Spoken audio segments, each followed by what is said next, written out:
tere tulemast vaatama MKM-i statistikaminuteid. Mina olen Karel. Mina olen Georg. Ja täna räägime erinevatel statistika teemadel. Nagu näha, täna oleme uuendatud koosseisus. Minu kõrval ei istu mitte Maarja, vaid hoopis Georg. Ja Georg, äkki sa ütled, kes sa oled, miks sa siin oled, kus sa tuled? Jah, minu nimi on Georg Kõpper, olen strateegiaosakonna analüütik. Igapäevaselt siis puutun kokku pigem tööturuga, kuid ka majandusega üldisemalt. Ja täna olen siin, et vaadata siis sisse, mida mõned põnevad andmed meil räägivad nii Eesti kohta kui Euroopa kohta laiemalt ja saab põnev olema. Kindlasti. Täna teeme natuke uue kontseptsiooniga, et mõtlesime, et ei räägi ühel teemal, vaid räägime hoopis 12 eri teemal. Vaatame erinevaid pilte, et kus on Eesti top 5 või top 10. Et eesmärk ongi veidi pilk peale visata, et nendele piltidele, et kus me kuidagi moodi silma paistame, aga mis ei ole võib-olla väga levinud. Me kõik teame, et Eestis on palju startup, et seal oleme maailmas tipus. Meil on palju ükssarvikuid, kes seal on per capita tipptase maailmas. Aga on veel mitmeid eri teemasid, kus me paistame ka silma, mida võib-olla on natuke vähem vaadatud. Nii, hakkame pihta. Teatavasti Eesti on suur kriminullide lugemise rahvas.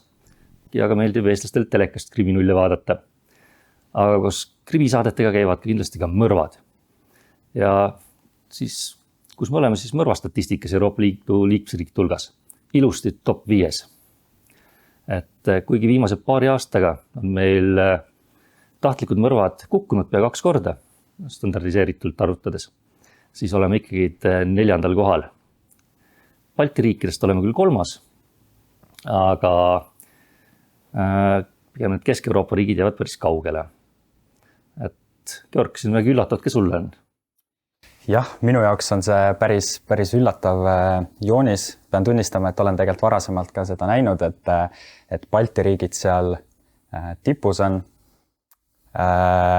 Siinkohal jah, et on kindlasti ka mingisugused metoodilised nüansid siin andmetes, et väiksed riigid võivad olla siis eespool, et iga nii-öelda mõrv mõjutab seda tulemust siis veelgi tugevamalt, et muidu enda kogemusest ei tahaks arvata, nagu, et Eesti oleks top 4 mõrvastatistikas, aga vähemalt enda tunnetuslik pool niimoodi ei ütle. Kuidas sulle tundub? Minu meelest meil on, kui tase on kõrge, on areng olnud päris hea. Et kui mul 90 algul oli siin veel võib-olla 400-500 mõrva aastas, et nüüd ta on kukkunud mõne 10, et see on juba selline välja kannatatav.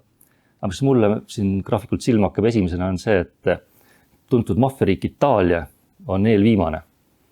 Et kui me nagu õhtuti siin krimiseriaale vaatame, siis jääb selline mulje, et seal on iga teise autopagaasnikus laipe. Ja inimesi kaob kogu aeg. Et võiks olla statistiks esimene. Aga selgub, et siiski ei ole üldse nii hull seis. Vaid tundub, et seal on mõrvade mõistes vägagi turvaline. Aga siin oleme küll tipus, aga on ruumi olukorra paranemiseks. Nii, aga see, kes ei ole sattunud mõrvaohvriks, peab käima tööl. Ja täpselt, Eesti on kõrgel kohal ka tööelu kestuses. Täpsemalt on siis Eesti Euroopa Liidus 4. kohal tööelu kestuse poolest, et Eesti tulemus on 41 aastat. See tähendab siis, et keskmine töökestus Eestis on siis 41 aastat töötajal.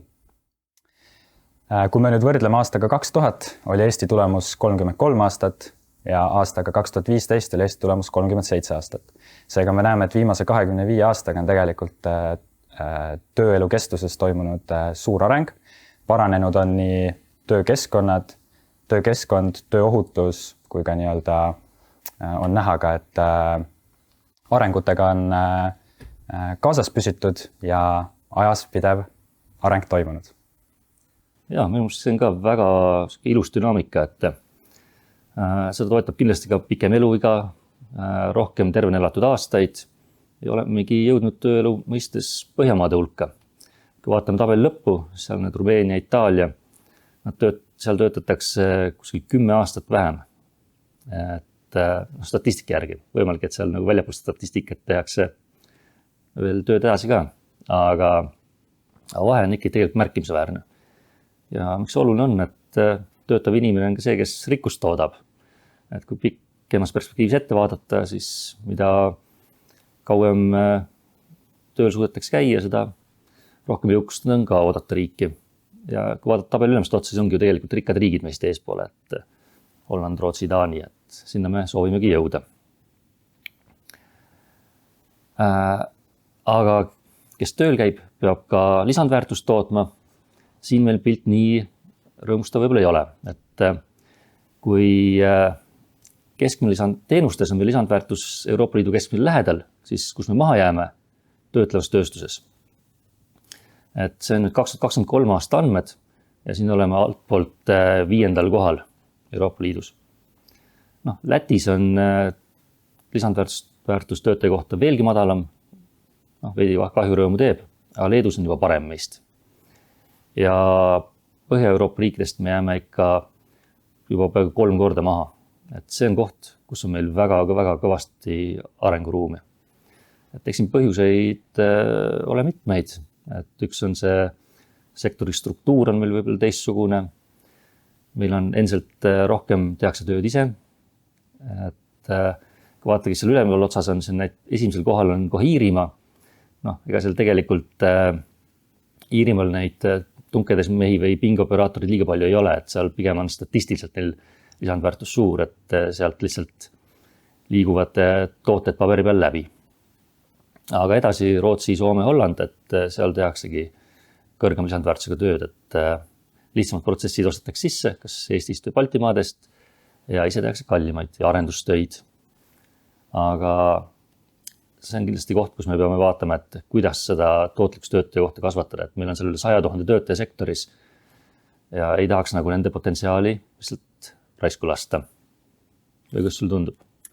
Minule tundub ka, et Eestis on kindlasti ka sektorid, me teame, et elektroonika, optikaseadmed on kõrge lisandväärtusega nii-öelda sektorid. Aga jah, täpselt see struktuur, et milline on Eesti töötleva tööstuse struktuur, et meil on sellised vähem madalama lisandväärtusega sektorid on, mis domineerivad ja seetõttu ka nii-öelda antud joonisel me siin lõpus oleme, aga ma ütleks ka, et võib-olla positiivsemalt lähenedes, et Eestis on ka väga kõrgeid tipptasemel sektorid, mille lisandväärtus ja tootlikkus on siis väga kõrge. Ja loodame, et neid nii sektorid ka ettevõtteid tuleb ka juurde. Et siit mudaliigast tahaks kindlasti välja murda järgnevatel aastatel. Nii, aga tööstuses töötab meil ka väga palju naisi, kelle tööhõive on meil päris kõrge. See vastab tõele, naiste tööhõive on tõesti kõrge, et 2025 aasta teise kvartali seisuga oli siis Eesti naiste tööhõive Euroopa Liidu kõrge. Täpsemalt siis üle 80%. See tähendab siis, et 20–64 aastastest naistest 80% käib tööl. Et vanusevahe see 20–64 on selline kõige standardsem vanusevahe, millega tööealist elanikkonda vaadata. Saab ka vaadata näiteks 15–74 või mingisugused või ükskõik millises lõikes. Aga kõige standardsem on see 20–64.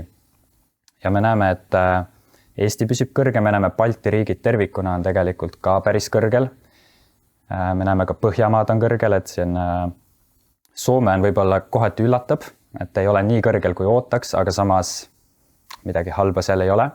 Ja me näeme ka siin tegelikult selliseid kultuurilisi erinevusi, et Itaalia, nagu võib ka arvata, tegelikult on alla 60% tööhõivega, ehk siis siin on siis lausa 20% punktiline erinevus Eestiga. Kui me nüüd vaatame, kuidas Eestil siin ajalooliselt on naiste tööhõive olnud, siis alates 2015 aastast on Eesti naiste tööhõive siis Euroopa Liidu 5 parima hulka kuulunud. Ja see on ainult positiivne, et nüüd saime ka esikoha kätte. Karel, kuidas sa kommenteeriksid naiste tööhõivet, kas see on ka majandusele kasulik, positiivne? Ainult positiivne, et kodus istuvast naisest SKP tootmisel liiga palju kasu otseselt ei pruugi olla, et vaatangi, et seal tabeli lõpuosas on ka riigid, kus ka sündivus on väga madal, et raske öelda, mis need naised seal kodus teevad. Aga Eesti naised on jah, tõesti tublid, et nii palju tööl käivad. Aga ega mehedki kehvemad ei ole palju. okei, natuke on, aga mitte nii meeletult. Natuke on, aga mitte meeletult on õige. Et ma siin kõrval on ka siis meeste tööhõive, samuti teine kvartal 2025 ja sama vanusevahe. Ning me näeme, et Eesti tegelikult kuulub Euroopa Liidu keskmisele päris lähedale. Et ajalooliselt nii-öelda või viimased paar aastat on Eesti tegelikult olnud kas siis esikohal või siis nii-öelda parima 3 või parima 5 hulgas. Aga nüüd see kvartal me näeme on toimunud langus ja see langus on tegelikult nüüd alates paar kvartalit on see langus nii-öelda toimunud. Aga siiski ei ole põhjust olla otseselt kurb või arvata, et siin on mingi probleemiga tegu, sest Euroopa Liidu keskmisest kõrgemad me siiski oleme. Ja tulemus on päris rahuldav. Nüüd, kui me vaatame joonise kõige kõrgemat tulemust, me näeme, et Malta teeb siin, purustab rekordeid, et peaaegu 90% meestest käib tööl. Et see on täitsa uskumatu tulemus. Ja proovime siis Eestina samamoodi pürgida Malta tasemele. Ja, kindlasti siit on hea edasi minna. Ja need mehed, kes käivad tööl, neil on ka raha, et reisil käia. Ja kus veel Eesti mehed silma paistavad, nad kulutavad hirmsat moodi raha reisidel. Me oleme siin Euroopa tipus lausa. Et kui Eesti mees läheb puhkuse reisile, siis ühe öö kohta kulutab ta 167 €. Et meist rohkem kulutavad siin vaid austerlased ja luksemburglased, kes on meist ka palju jõukamad. Ja tegelikult ega Eesti naised ka palju vähem ei kuluta, et nad on seal mõned kohad tabelis meist oleks tagapool. Eesti kohast praegu, kus mehed on. Aga neile meeldib reisidel end üsna vabalt tunda. Ja minu meelest selles mõttes on hea statistika, et siin saavad need turismiagentuurid või kas või ma ei tea, Visit Estonia vaadata, et keda tasub Eestisse kutsuda. Et kus kampaaniat teha. Siin on hästi näha, et kõige mõttetum on kampaaniat teha kas Leedus või Poolas. Sealsed mehed on viimased koide. Et Leedu mees läheb välisreisile ja ta kulutab natuke 60 €. No see tähendab, et ta tuleb oma kiirnuudlitega põhimõtteliselt. Et kas me sellise turistiga midagi teha ka? No tegelikult liiga palju ei ole. Et tuleb hoopis Austria mees, ligi 200 € saab tema käest ühe ööpäeva jooksul. Et siin on kohe hästi näha, et kus siin tasub kampaaniat suunata ja kuhu ei tasu. Et see kulutuste statistika on üldse huvitav, et kui eestlased kulutavad ärireisil vaid natuke rohkem kui puhkusereisil, siis näiteks rootslased kulutavad ärireisil 2 korda rohkem öö jooksul. Et kui ettevõte maksab, siis tuntakse end palju vabamalt, aga oma rahaga ollakse pigem nagu kitsimad. Eestlased, kui ikka väljamaale minek on, et siis tuleb kulutada. Aga miks minna välismaale, kui tegelikult Eestis on ka väga head tingimused puhkamiseks? Üks mu lemmikpilt on õhupuhtus. Et see on see, mida me saaksime ka välismaal rohkem müüa. Et Eestis on Euroopa Liidu kõige puhtam õhk, kui vaadata peenosakeste järgi. Ja me ei ole mitte ainult Euroopas siin kõrgel kohal, vaid ka kogu maailma arvestuses, et meist eespool on põhimõtteliselt ainult saareriigid. Ja oleme kus arvutat vahel ka Uus-Meremaa või Austraalia või sellised. Aga muidu, et hoolimata põlevkivitööstusest, hoolimata siin idapiiri taga tiksuvatest kas või söejaamadest, oleme suutnud ikka oma õhu väga puhtana hoida, et kas ka sa tunned seda? Ka mina tunnen seda ja mis minule siin joonise puhul kõige positiivsena üllatusena on see, et me oleme Soomest eespool. Et minu arust ka Eesti küll reklaamib ennast kui nii-öelda puhta riigina, aga minu arust Soome teeb seda veel kõrgemal tasandil ja näha, et me oleme Soomest ees on tore näha. See teeb rõõmu igas arvestuses, et võib-olla välja arvatud mõrva statistika. Nii, aga liigume edasi, et kui on puhas õhk, siis on ka head tingimused lehmi karjatada. Et teatavasti 90. alguses, Georg, sa võib-olla enam ei mäleta seda aega, et Mart Laar väidetavalt hävitas põllumajanduse. Et siis tekib ikka vahel mõte vaadata, et kas Eesti põllumajandus on tõesti hävinud. Ma ütleks, et ei ole. Et kui me võtame näiteks piimatoodang inimese kohta farmidest, siis me oleme täitsa Euroopa Liidu tipus. Et üle 600 kilo aastas, see on suurepärane näitaja. Et kui mõtleme, mis see Mart Laar tegi, et ta vist oli ilmselt Schumpeteri lugenud ja lähtus sellest creative destruction'i kontseptsioonist. Et kõigepealt tuleb hävitada, et luua midagi uut ja efektiivsemat. Et põllumajandus on Eestis sellest väga hea näide minu meelest. Et näiteks Läti ja Leedu ei kiirustanud oma kolhooside mahavõtmisega. Hoiti ka alles neid üksikuid pensionäre, kes lehma lemmikloomana pidasid seal. Ja tootlikkuses numbrites on see hästi näha. Nad on küll tabelis kohe meie järgi, aga vahe on ikkagi siin üle 100 kilo inimese kohta aastas. Et see on see, kus on näha, et efektiivsus on päris hea. Ja kui võtame üldse põllumajandussektori, siis see on see ainuke sektor, kus meil lisandväärtus võivatu kohta on suurem kui Euroopa Liidu keskmine juba tükk aega olnud. Et põllumehed on ka tublid. Kus tundub? Tundub täitsa tõsi jutt, et piimatoodang on hea, piima kvaliteet on samuti tegelikult hea, et igasugused rasva ja valgu osad, mida seal siis hinnatakse, millega seda piima kvaliteeti hinnatakse, et nendel skaaladel siis Eesti on tipus, samuti ka tehnoloogia, et kuidas seda piima nagu siis toodetakse, et igasugused automatiseerimised on käinud siin ka meediast läbi, et sektor on elujõuline. Ja, siin on töötletööstuse ettevõtetel vist nii midagigi kõrva taha panna või üle võtta. Et põllumesi tasub jälgida, et midagi nad ilmselt teevad õieti, et on suutnud nii hea efektiivsuse tekitada. Nii, aga kui põllumajandus läheb hästi, siis me ei pea järelikult võlgu võtma, sest saame müüa piima teistesse riikidesse ja raha tuleb riigieelarvesse. Jah, täpselt täidame riigieelarve piimaga. Et siin joonisel on näha valitsussektori kogu võlga SKP-st, et tegu on siis brutovõlaga ja me näeme, et Eesti on siin Euroopa Liidus kõige madalamal kohal. Ja ootuspäraselt siin tipus on meil Kreeka, Itaalia, Prantsusmaa. Ma huvi pärast uurisin ka, mis Ameerika Ühendriikide tulemus on 122%, ehk siis ta on seal kuskil Prantsusmaa ja Itaalia vahel. Ja üldiselt Balti riikidest selles mõttes ei ole ka neil midagi väga suurt see osakaal, kuid ikkagi suurem kui Eestis. Ja kas sa märkisid veel, Georg, ühte asja, et mitme viimase pildi peal on Eesti ja Luksemburg olnud küllaltki lähestikku. Et nii Eesti kui Luksemburgi mehed kulutavad reisil palju raha, meie lehmad toodavad palju piima ja võlg on madal. Et kes midagi välja saab ka lugeda, selle üle saab iga vaataja ise mõtiskleda. Väike võlg käib koos ka majandusvabadusega. Et see on klassika, kus Eesti peab ennast üsna heal positsioonil olevaks juba tükk aega, et kas oleme siis vabad? Majandusvabanduse indeks nii väidab, et Eesti sai 2025 aasta indeksis siis 8. koha maailmas. Kui me nüüd vaatame, kes siin eespool meist on, me näeme Singapuri, Šveitsi, Iirimaa, Taiwaani, Luksemburgi, Austraaliat ja Taanit.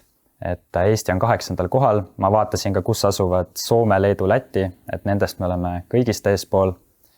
Maailma mõistes me oleme siis 8. Euroopa Liidu mõistes me oleme tegelikult 3. Ja seda majandusvabaduse indeksit on tegelikult tehtud juba 90-ndatest saadik, et ma võtsin siin aasta 2000 võrdluseks, kui Eesti sai samas indeksis tulemuseks 69,9. Ehk siis 70 punkti me näeme, siin on toimunud tegelikult päris suur areng viimase 25 aastaga. Samuti, kui me võrdleme Eesti tulemust maailma keskmisega, siis maailma keskmine on 60 ja Euroopa keskmine on 68,5. Et saame selle üle uhkust tunda. Ja ma vaatasin ka detailsemalt sinna sisse, et mis nii-öelda dimensioonidest või alamkategooriatest see indeks koosneb.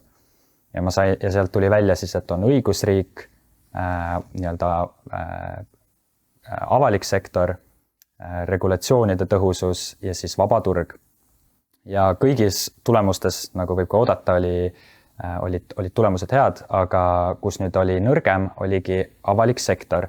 Ja täpsemalt siis valitsussektori kulutuste kategoorias, kus Eesti sai siis 48 punkti 100.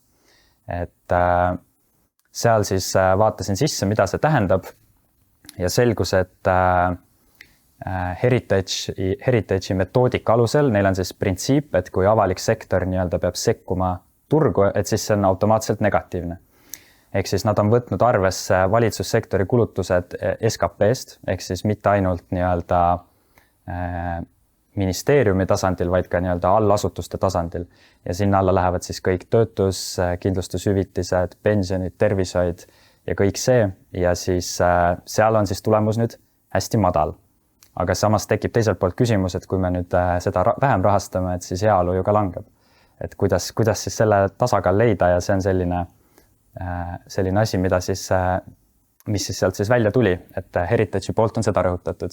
Kuidas sulle tundub? Ja, see tasakaalu leidmine on oluline, et vabadust oleks piisavalt palju, aga samas, et ta tagaks ka majanduskasvu. Aga kui majandus on vaba küll, aga miks siis noored kuidagi tööd ei leia, et me oleme ka Euroopa Liidu tipus noorte tööpuuduse poolest. Noorte tööpuuduse poolest samuti oleme tippu sattunud, et mitte küll nüüd kõige tipus, et me näeme siin Hispaania on meist eespool, aga sarnaselt Põhjariikidel on siis ka Eestis tegelikult noorte töötusega probleem, et me näeme siin 2025 aasta teise kvartali tulemust 15–29 aastastest, et nii-öelda noorte vanusegruppi saab vaadata ka 15–24 aastased, aga sellisel juhul Eesti nii-öelda valim on niivõrd väike, et seal on need kõikuvused ja see täpsus enam ei ole niivõrd sobiv. Aga kui me vaatame veidi laiemas vanuserühmas, siis ka siin on tegelikult näha, et noorte töötus püsib kõrge. Ja sama, nagu ma mainisin, on ka Põhjamaades. Me näeme, et Baltimaades tegelikult on Euroopa Liidu keskmisele päris sarnane tulemus, et siis nemad saavad tegelikult täitsa rahul olla, kuigi ma ei tea, kas tähistamiseks põhjust on, aga ei ole nii halb kui mõnel teisel riigil. Ja siis siin me näeme näiteks ka Saksat, mis on siis hea näide tegelikult töötavast nii-öelda süsteemist, et neil on olemas ka majanduses nii-öelda see nõudlus, et noortele tööd pakkuda. Ja nad on oma noorte töötuse määra siis üheks kõige madalamaks Euroopa Liidus saanud, et see on selline hea näide Saksale kohasest bürokraatliku edukusest. Kahtlemata, kas meil on sealt midagi õppida või peaksime äkki mingeid reegleid lõdvendama, tegema karmimaks, et saaks ka näitajad paremaks? Saksa puhul on niimoodi et õppimiskoht kindlasti on, aga see ongi nüüd, et tuleb vaadata, kas Eesti kontekstis see on ka nii-öelda relevantne lahendus, et Saksal on alati olnud selline bürokraatlik lähenemine. Kui me nüüd vaatame Euroopa Liidu poole või OECD poole, kus siis töögruppides samuti räägitakse tööturust, et siis tuuaksegi välja, et tegelikult Eestis on ühed kõige karmimad tööturureeglid. Aga samas see karmisus seostub ka sellega, et inimesed, kes on töötud, siis leiavad kiiremini töö ja see nii-öelda survestab neid tagant. Et need on sellised kahe poolega asjad ja et eks poliitika on see, mis selle lõpuks otsustab. Ja kui noor jääb töötuks ja kuhugi eriti esimesel võimalusel kohe tööd ei leia, siis võib alati hakata äppi tegema. Et vaatame natuke digistatistikat ka, et üks huvitavaid näiteid on mingis riigis asuva ettevõtte äppide allalaadimine Androidi ja iOS-i keskkonnast. Global Innovation Index näiteks kasutab seda. Ja seal on Eesti Euroopa Liidu täielik tipptase. Et siin on äppide allalaadimise korrad jagatud SKP miljarditega, et saaks siis üks standardiseeritud näitaja, et saaks väike riike võrrelda ka suurte riikidega.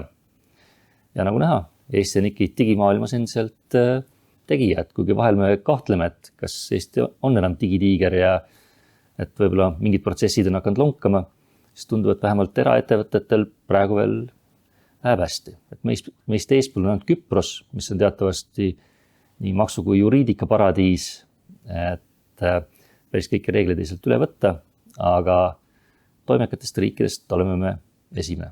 Muidugi meie selja taga on Leedu, kes on tegelikult ka päris tugev äpiriik. Eks neil on ka Revolut ja selliseid tuntud digiettevõtteid, kes tekitavad päris palju allalaadimisi. Aga hea näha, et me oleme endiselt digimaailmas tegijad. jah, ka minule teeb rõõmu, et Eestis siin Soomest ja Leedust eespool on, et just Soomest, et Soome on ju ajalooliselt tuntud kui mängudemaa nii-öelda, et Angry Birdsid ja Clash of Clansid ja kõik sellised mängud on Soome poolt tehtud, seega tore on näha, et Eesti on nii Soomest kui Leedust ees. Seega ma arvan, et saame äppide osas rahul olla. Ja, ma arvan ka, et see on väga hea uudis, et Eesti on endiselt digimaailmas tegija ja selle teadmisega ma arvan, et võimegi seekord lõpetada, et näeme jälle 6 aja pärast. Nägemist! Nägemist!